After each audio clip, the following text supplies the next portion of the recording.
હવે બીજી કોઈ જ વાત નહીં, ન કોઈ બીજો વિવાદ કે ન કોઈ બીજી ચર્ચા. અમને અમારું પીઓકે પાછું આપો. ભારત એક વાત સ્પષ્ટ રીતે કહી દીધું કે કાશ્મીર સ્પષ્ટ છે. હવે એક જ મુદ્દો બાકી રહ્યો છે, એ અમને અમારું પીઓકે પાછું આપો. નથી કોઈ ચર્ચા કરવી, નથી કોઈ વિવાદ કરવો, નથી કોઈ યુદ્ધ કરવું. પાકિસ્તાન ઓક્યુપાય કાશ્મીર અમને અમારું પાછું આપો. પાકિસ્તાન અધિકૃત કાશ્મીર પાછું આપવાની વાત ભારત દેશે કરી છે. બંને દેશો વચ્ચે, બંને દેશોના ન રાષ્ટ્રીય સુરક્ષા સલાહકારો ઉપસ્થિત રહ્યા કે ન કોઈ વિદેશ મંત્રીઓ, વિદેશ પ્રધાનો ઉપસ્થિત રહ્યા.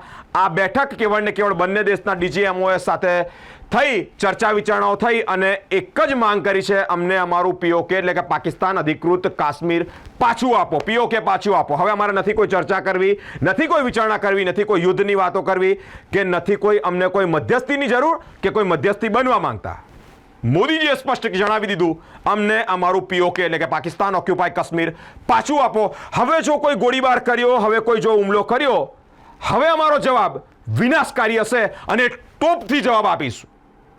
વડાપ્રધાન નરેન્દ્રભાઈ મોદીજીએ આ એક બેઠક દરમિયાન સ્પષ્ટ જણાવી દીધું, અમને અમારું પીઓકે પાછું આપો.